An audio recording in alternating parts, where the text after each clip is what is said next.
ইমাম সাহেবকে বলছে, চিন্তা করছে দেশ স্বাধীন হয়েছে তো আমি জানি না।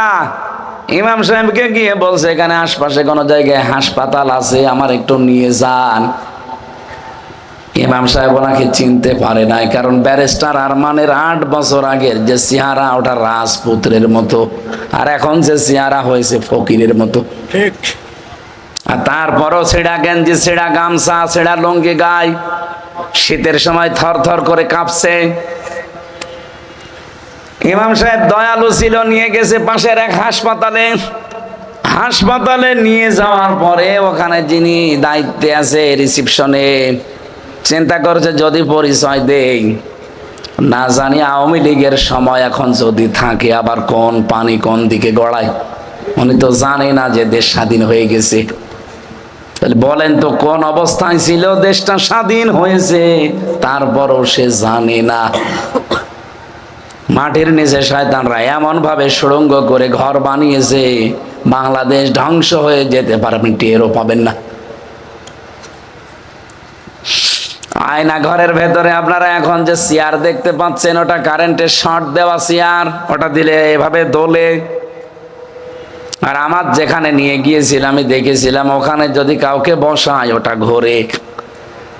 হাতের সাথে পায়ের সাথে ক্লিপ লাগিয়ে, গলার সাথে একটা বেড লাগিয়ে দেয়, চোখ কালো কাপড় দিয়ে বেঁধে দেয়। একবার শুধু সুইচ টিপ দিলে 1 মিনিটে 120 বার ঘুরবে। 1 মিনিটে যদি 120 বার হয়, সেকেন্ডে কয়বার বলেন বলেন? আপনি মনে হবে 1 মিনিট পরে 8-9টা দুনিয়া দেখতে পাচ্ছি। হাসতেছো, একদিন যদি থাকতে টের পেতে। বাপের হোটেলে খাচ্ছ তো কিছু টের পাচ্ছ না। একটা মেশিন নিয়ে এসেছিল, আমার আগে যাকে নিয়ে গেল দেখলাম চিৎকার করে কাঁদতেছে। ওখানে যে অফিসার আছে জিজ্ঞাসা করলাম, কি বছর বছর নখ তোলা হচ্ছে। এই যে এরকম একটা মেশিন সাইজ করা আছে, হাতের সাথে আর পায়ের সাথে, ওরা আস্তে করে বসিয়ে শুধু টিপ দেবে, একবারে নখগুলো খুলে চলে আসবে। আর জানেন, নখ খুলে গেলেই কিন্তু রক্ত বের হয় ফিনকি দিয়ে। আপনি নখ খুলে দেখেন, যেই ফিনকি দিয়ে রক্ত বের হবে ওর উপরে লবণ ছিটিয়ে দেয়। আমার এখন বলতে ভয় লাগে, অথচ এগুলো সব আমি ফেস করে এসেছি। ব্যারিস্টার আরমান ভাই বলছিল যে আমি চিন্তা করলাম যে রিসিপশনে লোকটাকে যদি বলি যে আমি ব্যারিস্টার আরমান মীর কাশেম আলীর ছেলে, না জানি আবার কোন আয়না ঘরে নিয়ে যায়। যাই বলেছি, ভাই আমি একটু চিকিৎসা নিতে চাই, আমার চেহারা আর পোশাক আশাক দেখে বলছে দূর হন, তাড়িয়ে দিয়েছে। দূরে এক রাস্তায় এসে থরথর করে কাঁপছিলাম। সকাল 10টা বাজার পরে দেখলাম গাড়িতে করে অফিসার ঢুকছে, জানলাম, কারণ এই হাসপাতালটা আমার বাবার বানানো ছিল। মানে এমডি ওখানকার যিনি দায়িত্বে আছে উনি ঢুকতেছে, ওনার কাছে গিয়ে বললাম একটু কথা বলতে চাই। আমার চেহারা আর পোশাক দেখে লোকটা তাড়াতাড়ি করে মোবাইল লোকাচ্ছে, মনে হচ্ছে মোবাইল ছিনতাই করে নেবে।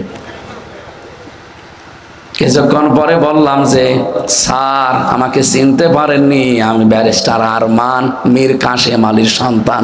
আজ 8 বছর আয়না ঘরে ছিলাম, রাত 3টার সময় ওরা আমাকে লাথি দিয়ে গাড়ি থেকে ফেলে দিয়েছে। যেহেতু আমার চোখে ছানি পড়ে গিয়েছিল খাবারের অভাবে, এই জন্য আমি ভালোভাবে কাউকে চিনতেও পারছিলাম না। ওই লোকটাকে অনেক দিন আগে আমার বাবা নিজে নিয়োগ দিয়েছিল, সেই লোকটা এখন অফিসার, কিন্তু আমার চেহারাটা এত পরিবর্তন হয়ে গেছে যে আমার বাবার নিয়োগ দেওয়া কর্মচারী আমার চেনে না। পরিচয় দেওয়ার পরে উনি হাউমাউ করে কেঁদে আমার জড়িয়ে ধরলেন, বাড়িতে খবর দিলেন। লোকজন যারাই এসেছে শুধু আমার মা আর আমার বউ ছাড়া আমাকে কেউ চিনতে পারে নাই।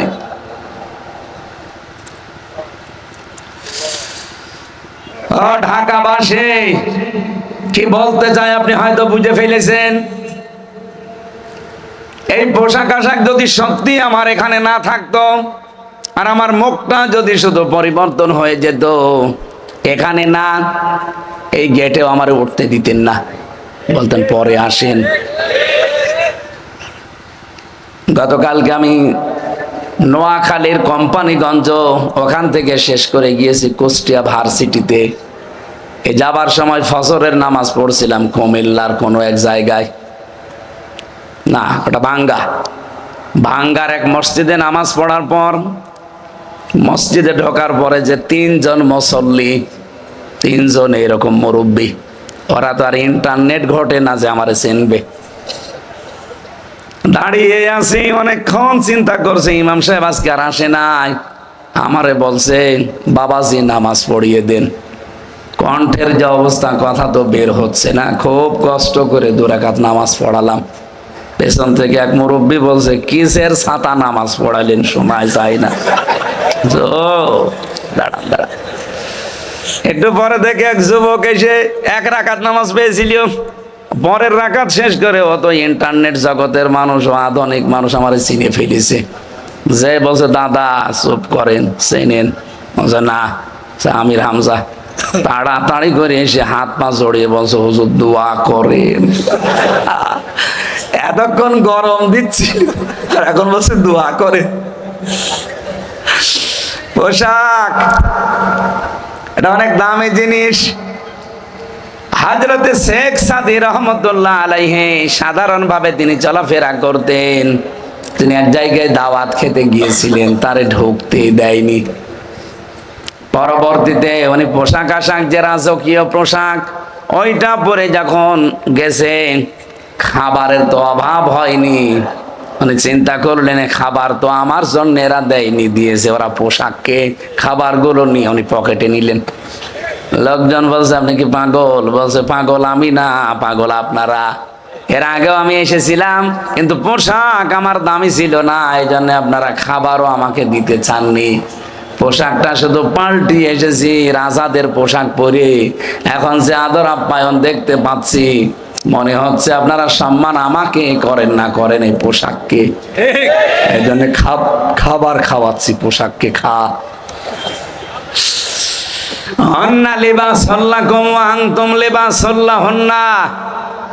আল্লাহ বলেন পুরুষ হচ্ছে নারীর পোশাক, স্ত্রী হচ্ছে স্বামীর পোশাক।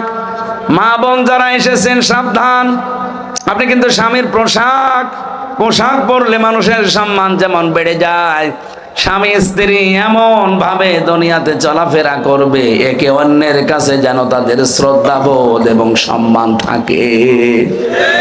তো স্বামীর সম্মান দেওয়া দূরের কথা, কত মানুষ তুই তুকারি করে। ওই কি কথা বলে না কেন? এগুলো তো শহরে আরো বেশি। স্বামীর নাম ধরে পর্যন্ত ডাকে সোহাগ, ও সোহাগ, মনে হচ্ছে ছোট ছেলে। না, স্বামীর নাম ধরে আপনার ডাকা যায় হারাম না, জায়েজ আছে, কিন্তু সম্মানের সাথে ডাকা লাগবে। তাকে আমার আল্লাহ আপনার অভিভাবক বানিয়েছে। আর রিজালু কাওয়ামুনা আলান নিসা, পৃথিবীর ময়দানে আমি নারীকে বানিয়েছি আজ্ঞাবহ আর পুরুষকে বানিয়েছি অভিভাবক, গাইডলাইন দাতা, নেতা। এই কথা বলেন এখানে। আয়াত দ্বারা প্রমাণ হয় যারা নেতৃত্বে আসবে এই মানুষগুলো পুরুষ হওয়া লাগবে। মহিলাদের নেতৃত্ব দেওয়া জায়েজ নেই। কি কথা বলে না কেন?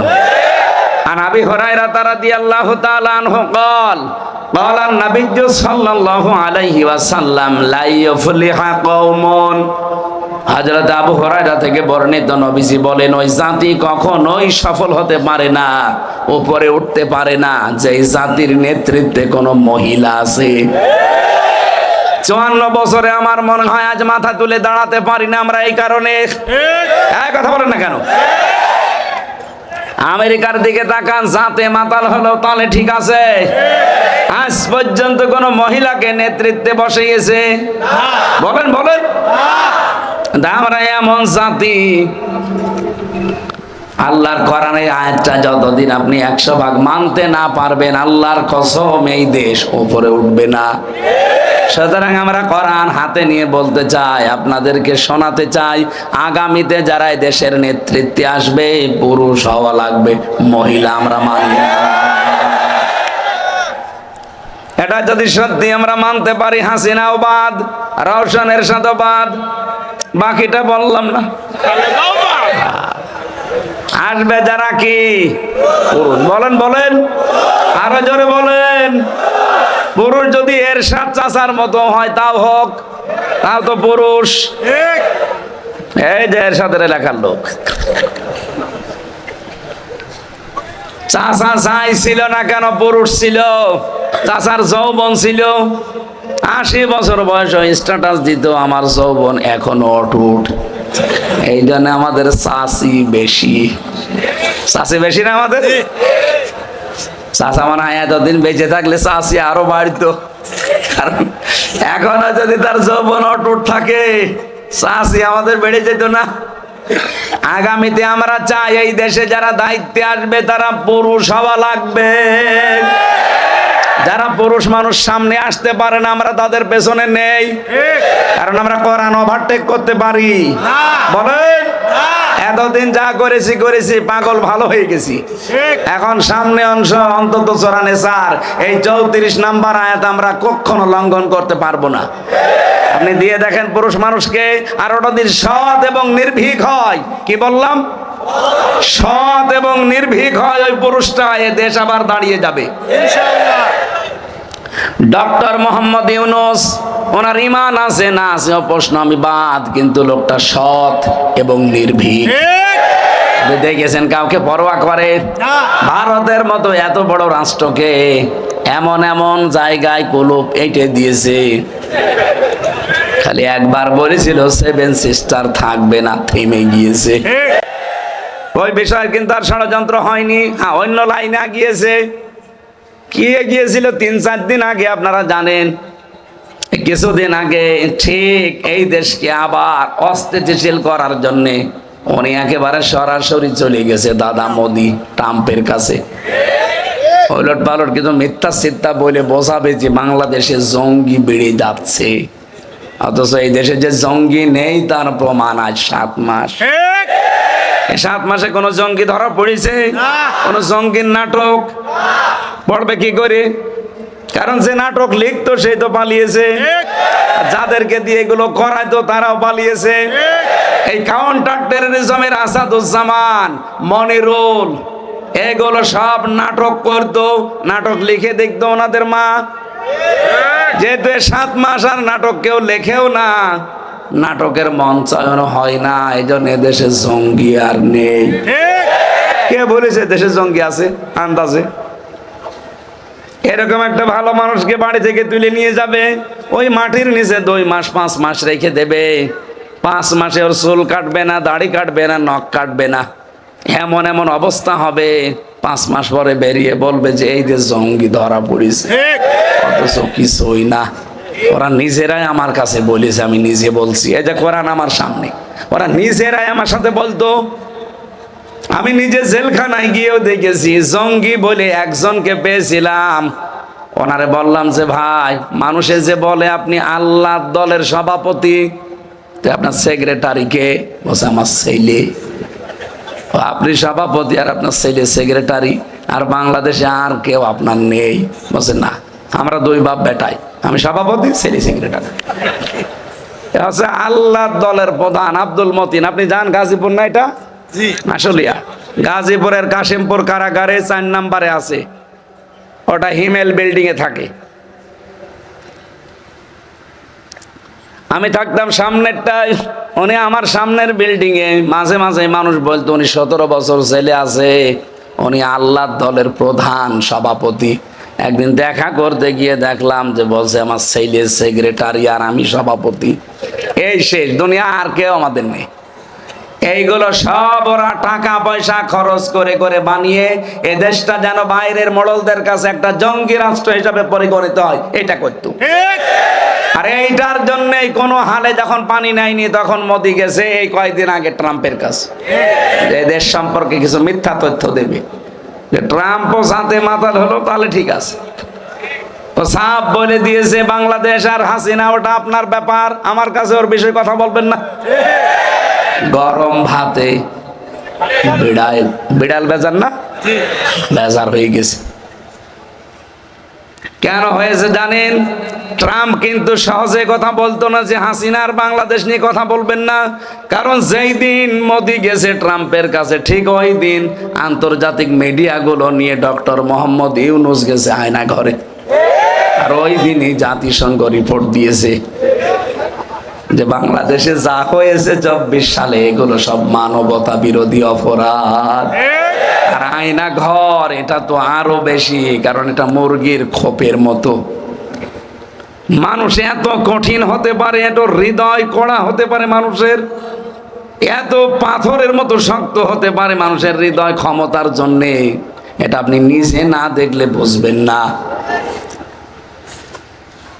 ঢাকাবাসী আমি যে কথা তুলেছিলাম, যেহেতু পোশাক মানুষের সম্মান বাড়িয়ে দেয়, স্বামী স্ত্রীর সম্মান বাড়াবে, স্ত্রী স্বামীর সম্মান বাড়াবে পোশাকের মতো, এই পৃথিবীতে রমজান মাসের দাম বাড়িয়েছে, যেহেতু রমজানের নাম কোরআনের কারণে কি, সুতরাং আজকে থেকে সিদ্ধান্ত নেওয়া লাগবে যে কোরআন শরীফের সামনে রমজানে মানার ব্যবস্থা করবই। বিশ্বাস আমরা করি, কোরআন আল্লাহর কিতাব, বিশ্বাস করি না? বিশ্বাস করলে শুধু হবে না, এ কোরআনকে আল্লাহ বলেন ফুরকান, আমি আল্লাহ এটা সংবিধান হিসাবে নাজিল করেছি, সত্য আর মিথ্যার পার্থক্যকারী কিতাব এটা। সুতরাং এই রমজান থেকে আপনি সিদ্ধান্ত নিয়ে ফেলবেন সামনে সত্য আর মিথ্যা, এটা জানার পরে আমি সত্যের পক্ষে থাকবো, মিথ্যার বিপক্ষে যাব। মহান আল্লাহ তাহলে গ্যারান্টি দিয়েছেন আমাকে বিজয় করবেন।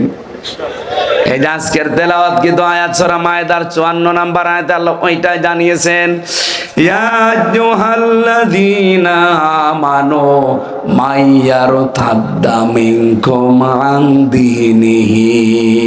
এদিকে তাকান, যারা ইমানের দাবি করো, তোমাদের ভেতরে কেউ যদি আমি আল্লাহর দিন থেকে ফিরে যায়, এর ইরতাদ্দা বাবে ইরতেদাদ বাবে ইফতেআল থেকে এসেছে। ইরতেদাদ শব্দের বাংলা অর্থ হচ্ছে হক থেকে বাতিলের দিকে ফিরে যাওয়া, যেটা আসে আসল ওইটাকে পাল্টিয়ে ফেলা।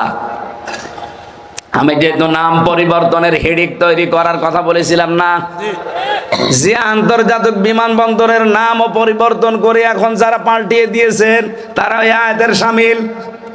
আপনি নাম পরিবর্তন করে কেন দিতে চান? যে যেই নামে আছে ওইটা পরিবর্তন করে দিলেই কি জনগণের মন থেকে তুলে দিতে পারবেন? বলেন। এখন প্রশ্ন আসতে পারে, তাহলে আপনারা মসজিদ এর ছবিগুলো মূর্তিগুলো ভেঙে পরিবর্তন করে দিতে চান? মসজিদের মূর্তি ভেঙে পরিবর্তন করা না, আমরা চাই আল্লাহর বিধান কায়েম করতে। এটা তো আল্লাহর বিধানের পুরোপুরি বিরুদ্ধে। আল্লাহ বলেন অজেতানিবুজ জুর, তোমরা মিথ্যা সাক্ষী এবং মূর্তি পূজা থেকে বেশি থাকবা। অথচ কালচারই তৈরি করে দিয়েছিলেন, সব জায়গায় বাবার মূর্তি, নাম দিতেন ভাস্কর্য। কিসের ভাস্কর্য? সূরা সাবার ভেতরে আছে ভাস্কর্য আর মূর্তি জিনিস একই, কারণ এক এক দেশে এক এক নামে ডাকা হয়। শয়তান কোন দিন এসে আপনাকে বলবে না হামজা এই যে মূর্তি পূজা কর, বলবে না।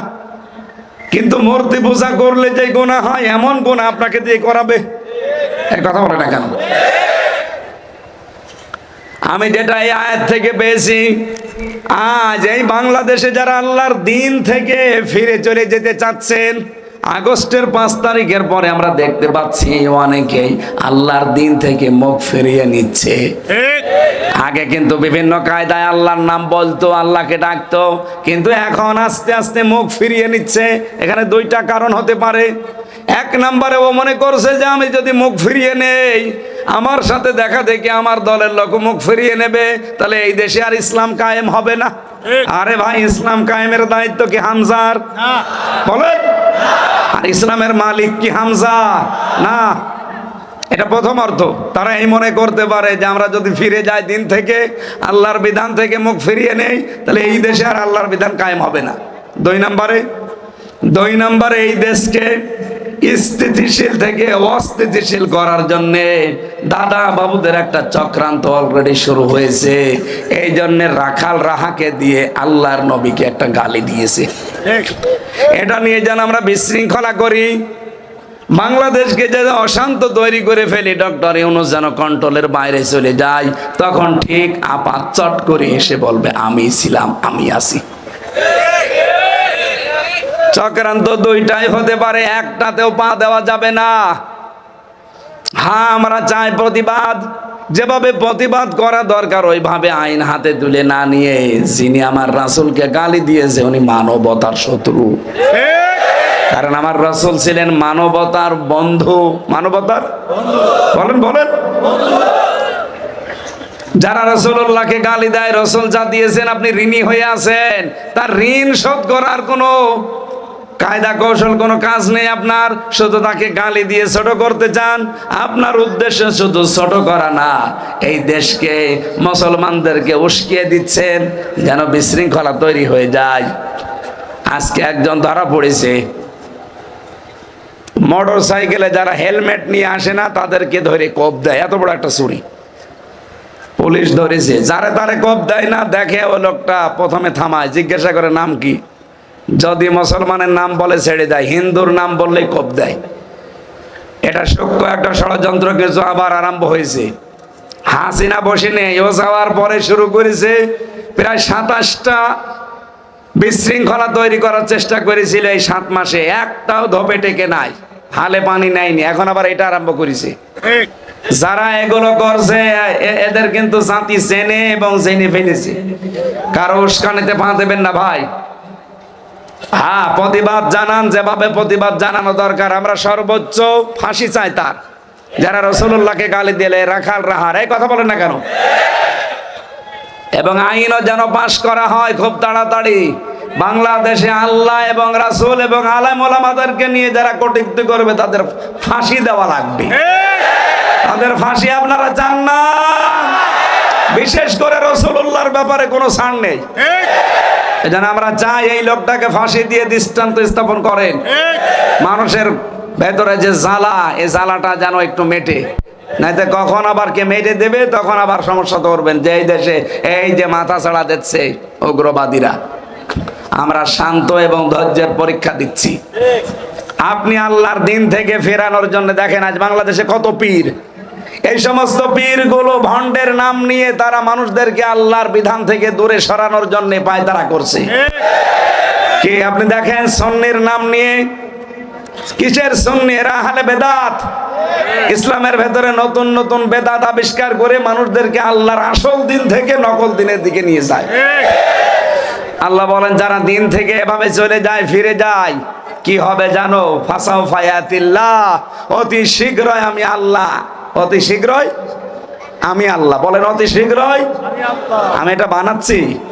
সূরা মায়েদার 54 নম্বর আয়াত, অতি শীঘ্রই আমি আল্লাহ বিকৌমিন, এমন একটা দল তোমাদের উপরে, এমন একটা জাতি আমি এনে দেব, ইউহিব্বুহুম ওয়া ইউহিব্বুনাহু, যাদেরকে আমি আল্লাহ নিজে ভালোবাসি এবং তারাও আমাকে ভালোবাসে।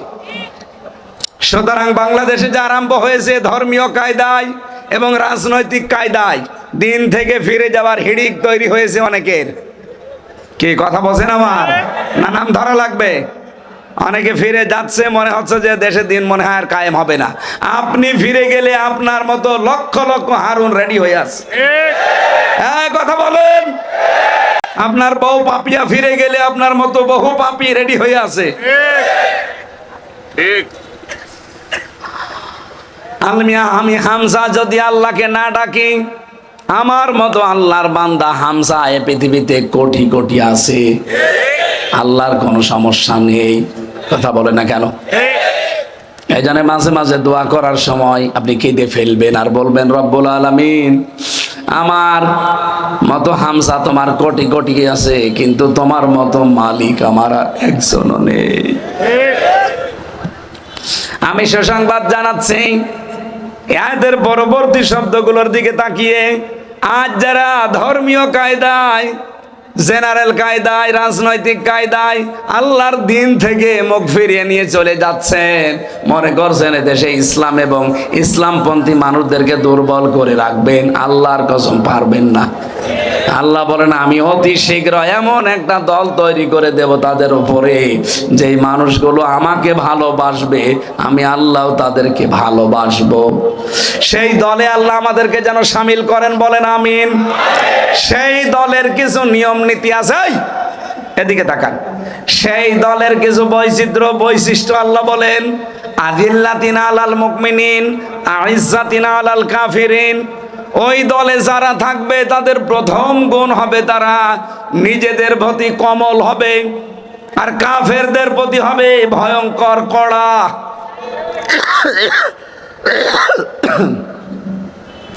বাংলাদেশে প্রায় ৭২টার উপরে এখন দল আছে। কয়টা? আপনি শুধু একটা দলকে দেখতে পাবেন যারা নিজেদের প্রতি রহমদিল আর কাফেরদের প্রতি ভয়ঙ্কর। এখনো যদি না বোঝার ভান করে থাকেন, এদিকে আসেন, আসেন। আপনি কি কোরআনের আয়াতের সাথে বাংলাদেশ মিলান? আজ কারা এই দেশে নিজেদের ভেতরে রহমদিল? কোথায় বাড়ি চট্টগ্রাম, কোথায় বাড়ি ঢাকা, কিন্তু দিনের কারণে একে অন্যের সাথে নিজের আপন ভাইয়ের সাথে সম্পর্ক বেশি, কিন্তু নিজের আপন ভাই দিন থেকে ফিরে গেছে, ওকে জানের শত্রু মনে করে।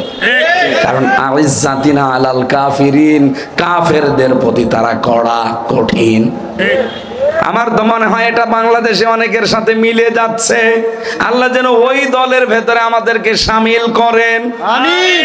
ইউজাহিদুনা ফি সাবিলিল্লাহ, তারা জিহাদ করবে আল্লাহর জন্য, সংগ্রাম চালাবে। ইয়াখাফুনা লাউমাতা লাইম, কিন্তু কোন তিরস্কারকারীর তিরস্কার তারা ধার ধারবে না। আজ বাংলাদেশে যারা একামতে দিনের দায়িত্ব পালন করে, আপনি তাকান তাদের দিকে, কত তিরস্কার তাদের নামে, কত বদনাম তাদের নামে, কিছু মনেই করে না, সব পেছনে ফেলে গিয়ে চলে যাচ্ছে। কোন দোষ দেবেন তাদেরকে? যত দোষ দিয়েছেন একটাও ধপে টেকে নাই, সামনে টিকবেও না। গতকালকে যে দিবসটার দিকে তাকান, ইতিহাসের দিকে তাকান, আপনার তো কোনো অবদান নেই, আন্দাজে খালি ফুল দিতে যান। ফুল না দিয়ে ওই ভাষা শহীদদের জন্য যদি মন থেকে দোয়া করতেন, কারণ ভাষা এটা একটা নিদর্শন। এটা সূরা রুমের ভেতরে আছে, আমিন আয়াতিহি খালকুস সামাওয়াতি ওয়াল আরদ ওয়াখতিলাফু আলসিনাতিকুম ওয়া আলওয়ানিকুম। আল্লাহ পাক বলেন এই পৃথিবীতে আসমান জমিন এটা আমার নিদর্শন। আরো নিদর্শন হচ্ছে তোমাদের ভেতরে যে ভাষা কথা বলো, এই ভাষাগুলো আল্লাহর নিদর্শন। আর তোমাদের আকৃতি প্রকৃতি বর্ণ বৈচিত্র্য এটাও আল্লাহর নিদর্শন। বাংলাদেশে যদি আফ্রিকার মানুষগুলো এসে বাস করে, আমার মনে হয় অনেকে তার চেহারা দেখে খাওয়া দাওয়া বন্ধ করে দেবে। এই কথা বলে না কেন? আমি মাঝে মাঝে হজে যাই, ওমরাতে যাই, দেখে আফ্রিকার মানুষগুলোর সাথে তাওয়াফ করার সময় দেখা হয় যে মানুষ এত কালো হতে পারে, হাড়ির তলা তো কি কালো, তার চাইতেও কালো। বলেন তো এরকম একটা মানুষের পরে চেহারার যা বর্ণনা, ঠোঁট ঝুলে যায়, আর চেহারা তো সেই রকম কালো, চুলগুলো একটু ঢাকায় থাকে মেয়েদের, পুরুষ মানুষের তো ঢাকা নেই, কোকড়ানো চুল। চেহারা দেখলে আমার মনে হয় আল্লাহ ওর বউ থাকে কি করি। এই হচ্ছে চেহারা। আল্লাহ বলেন চেহারাটা আমি আল্লাহর একটা নিদর্শন। এক এক জায়গার জন্য এক এক রকম চেহারা আমি তৈরি করে দিয়েছি। আপনি চীন দেশে যাবেন, আমাদের দেশের মতো না, ও দেশের মানুষের সব নাক বোসা আর বাটা। এই কথা বলেন না কেন? এই যে তাহলে আলসিনাতিকুম, লেসানের বহুবচন আলসেনা, লাউনের বহুবচন আলওয়ান। আল্লাহ বলেন আমি বর্ণ, রং, ভাষা এগুলো আমার সৃষ্টি। সুতরাং পাকিস্তান ওই সময় আমাদের ভাষা, মাতৃভাষা, মায়ের ভাষা কেড়ে নিয়েছিল, একটা জুলুম করেছিল। এই জুলুমের বিরুদ্ধে, এই বৈষম্যের বিরুদ্ধে যারা প্রতিবাদ জানিয়ে জীবন দিয়েছে তারা শহীদ। এক কথা বলেন না কেন? সেই ভাষার সৈনিক হিসাবে গোলাম আজমের নাম পাবেন ইতিহাসে। অথচ এই জালেমরা মুনাফিকরা তার নামটা পর্যন্ত সম্মানের সাথে নিতে চায় না, তার উল্টা পাল্টা নাম দিয়ে দাবিয়ে রাখতে চায় জাতির কাছে। দাবিয়ে রাখতে পেরেছেন? যেই নামে গালি দিতে ওই নামটায় জম হয়ে দাঁড়িয়েছে রাজাকার। ঠিক, হ্যাঁ কথা বলেন না কেন? সে কি করেছে আমি ওইটা জানি না, কিন্তু ভাষার সৈনিক হিসাবে তার যে অবদান, আপনি এটা অস্বীকার করলে সত্যকে অস্বীকার করা হবে। সুতরাং এই যে 21শে ফেব্রুয়ারি এ দিবস পালন না করে আমার মনে হয় শহীদদের জন্য সারা বাংলাদেশে তাহাজ্জুদের নামাজ পড়ে সবাই একযোগে দোয়া করা দরকার, যে আমাদের আল্লাহর নিদর্শন মাতৃভাষা আমাদের জন্য এনে দিয়েছে। ওরা যদি জীবন ওই সময় না দিত, এখনো পর্যন্ত বৈষম্যের শিকার হয়ে আপনাকে কথা বলা লাগতো রাষ্ট্রীয় ভাষায়, কি নাম, হিন্দু উর্দুতে। আমি যে কথাটা এখানে নিয়ে এসেছিলাম, দিনের কাজ করতে গিয়ে, আল্লাহর কোন নিদর্শন সামনে রাখতে গিয়ে, ভাষাটা কার নিদর্শন? আল্লাহর নিদর্শন সামনে রাখতে গিয়ে, আল্লাহর আইনের পক্ষে কাজ করতে গিয়ে কোন তিরস্কারকারীর তিরস্কার তারা কানে নেয় না। যালিকা ফাদলুল্লাহ, আল্লাহ বলেন এটা আল্লাহর অনুগ্রহ। ইউতিহি মাইয়াশা, যাকে তাকে আল্লাহ দেয় না, যাকে ভালোবাসে তাকে দেয়। সুতরাং আমরা যারা মুখ ফিরিয়ে নিচ্ছি বিভিন্ন দিনের নাম নিয়ে, বিভিন্ন পীরের নাম নিয়ে, বিভিন্ন রাজনৈতিক দলের নাম নিয়ে, আল্লাহর কোনো ক্ষতি করতে পারবেন না অতি শীঘ্র। এই জন্য ফাসাফা দিয়েছেন, সিন সাফা কদ লাম, এরকম 13টা শব্দ আছে। কোন সেন্টেন্সের আগে আসলে অর্থ হয় অতি তাড়াতাড়ি। আল্লাহ বলেন আমি অতি তাড়াতাড়ি এমন একটা দল জাতি তোমাদের ওপরে এনে দেব যারা আমাকে ভালোবাসবে, আমি নিজেও তাদেরকে ভালোবাসবো। সেই রকম দলে আমরা শামিল হতে চাই না। তাদের তো গুণাগুণ আপনি শুনলেন, এই কয়টা গুণ তাদের হবে। কাতাবাল্লাহু লাআগলিবান্না আনা ওয়া রাসূলি, আল্লাহ পাক বলেন অবশ্যই আমি আল্লাহ এবং আমার রাসূল মাস্ট বি সর্বশেষে বিজয়ী হব। সুতরাং এদেশের বিজয় অপেক্ষা করছে আল্লাহর দ্বীনের জন্য। এটা আমরা চর্ম চোখের সামনে দেখতে চাই না। এই বিষয় নিয়ে আমি একটা বই অলরেডি লিখেছি। সামনে বিজয় পাবে কারা? এই লাইট মারে কে? ওখানে আমার গাড়ি থাকতে পারে, ওই যে লাইট মারছে গাড়ি থাকতে পারে ওখানে। গাড়ি থেকে যাবার সময় শিক্ষিত মানুষেরা বইটা নিয়ে যাবেন, কাজে লাগবে।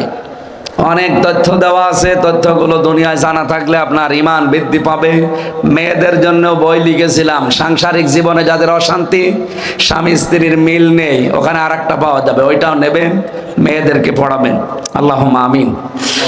লা হাওলা ওয়ালা কুওয়াতা ইল্লা বিল্লাহিল আলিয়্যিল আযীম।